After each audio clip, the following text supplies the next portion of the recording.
¿Cuál me conviene? O sea, salgo en medio de esto, tengo que empezar a tramitar estas cosas, RFC y demás, y Claro, me tengo que inscribir en un régimen fiscal. La gente así pregunta es.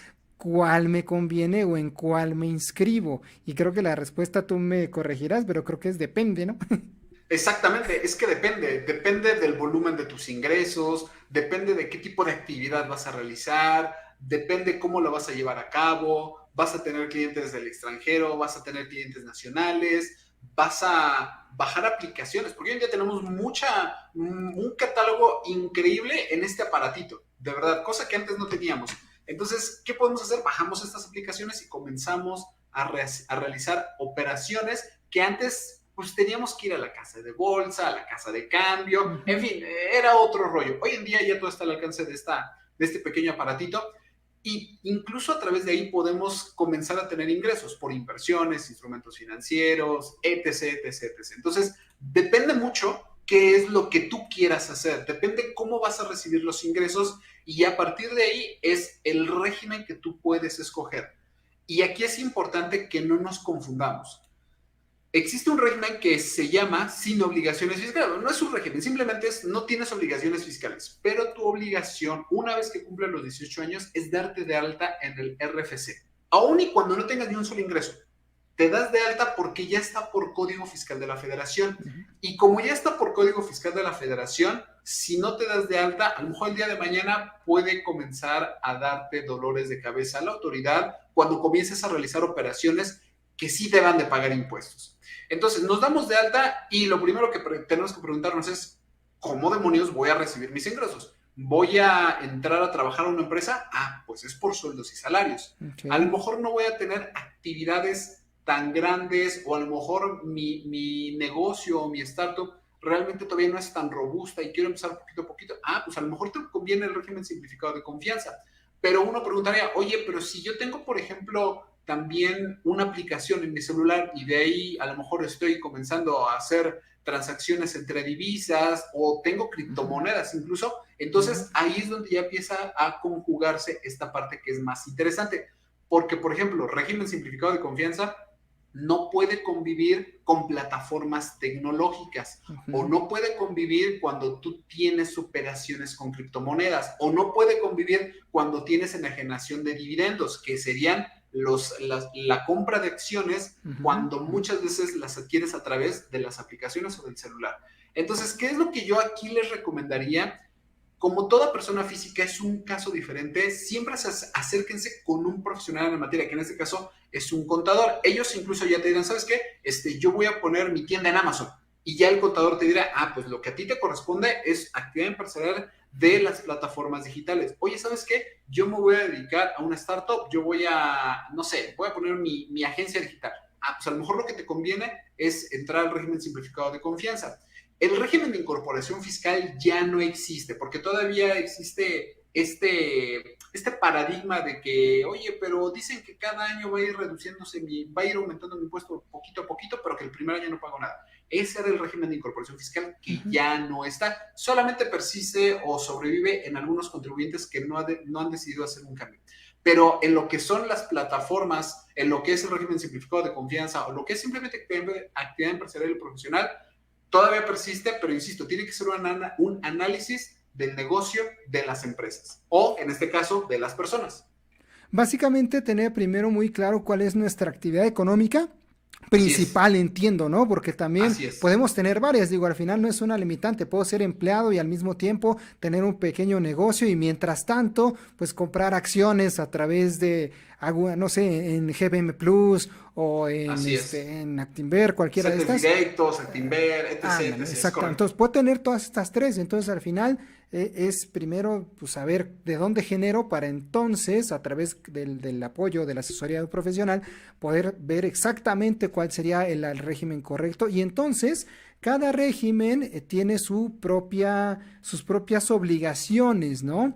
Así Normalmente en es, esta época se habla de la declaración anual porque creo que la mayoría, o bueno, mucha gente, digamos, está en sueldos y salarios, es empleada y entonces así es, viene esta época, ¿no? Pero así es. hay otras personas, por ejemplo, mi caso, ¿no? Tú lo Ajá, conoces muy bien, en donde yo así es, estoy correcto. haciendo declaración mensual, ¿no? Así Entonces es, va cambiando. De ahí la importancia, como bien mencionas, de conocer nuestra actividad y después acercarnos con un profesional en este sentido. Así Fíjate que es. ahorita que hablabas del tema de pequeños negocios, tengo aquí, Ujú. te digo, tengo aquí mi acordeón de las preguntas más frecuentes que estuvieron subiendo en las redes sociales. Porque había una que ahorita estaba muy relacionada con lo que estabas comentando. Ok. Deja de buscarla. Mira, hay gente que, así como ahorita dijimos, bueno, ¿en qué momento me doy de alta? Que es ya ahora por ley a los 18 años, aunque sea en un régimen donde no tengo actividad todavía.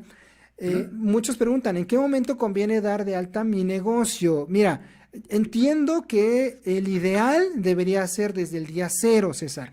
Sin Así es. embargo, pues al final hay muchos negocios pequeños, una miscelánea, una pequeña ferretería. En la pandemia hubo mucha gente que se quedó sin empleo y tuvo que Es empezar a correcto. vender pasteles en su casa, en su garage, etcétera. Y algunos tuvieron la suerte o bueno, el tino de que funcionó. Entonces les surge esa idea, ¿no?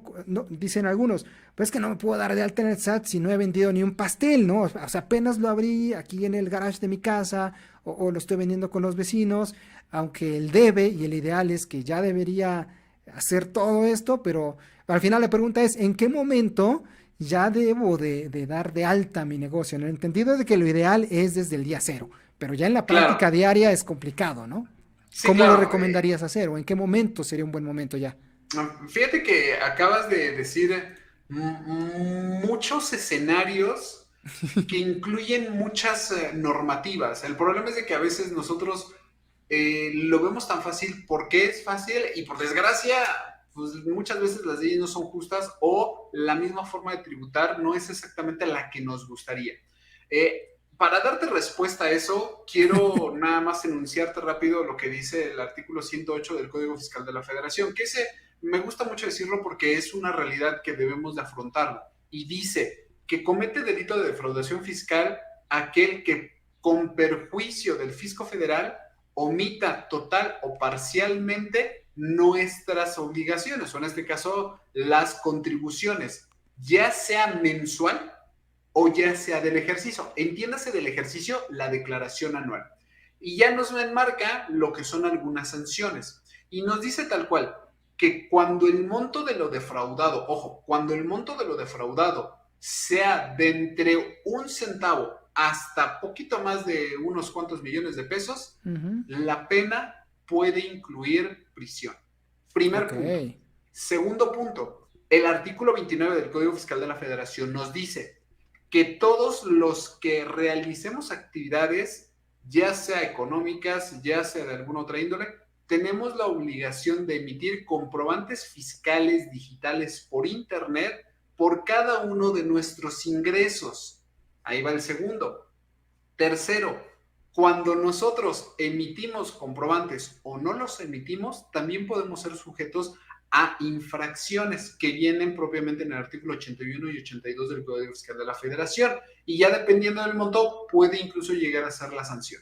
O cuando emitimos un comprobante fiscal mal, podemos tener una sanción por porcentaje del monto, que generalmente va entre el 5 y el 10%.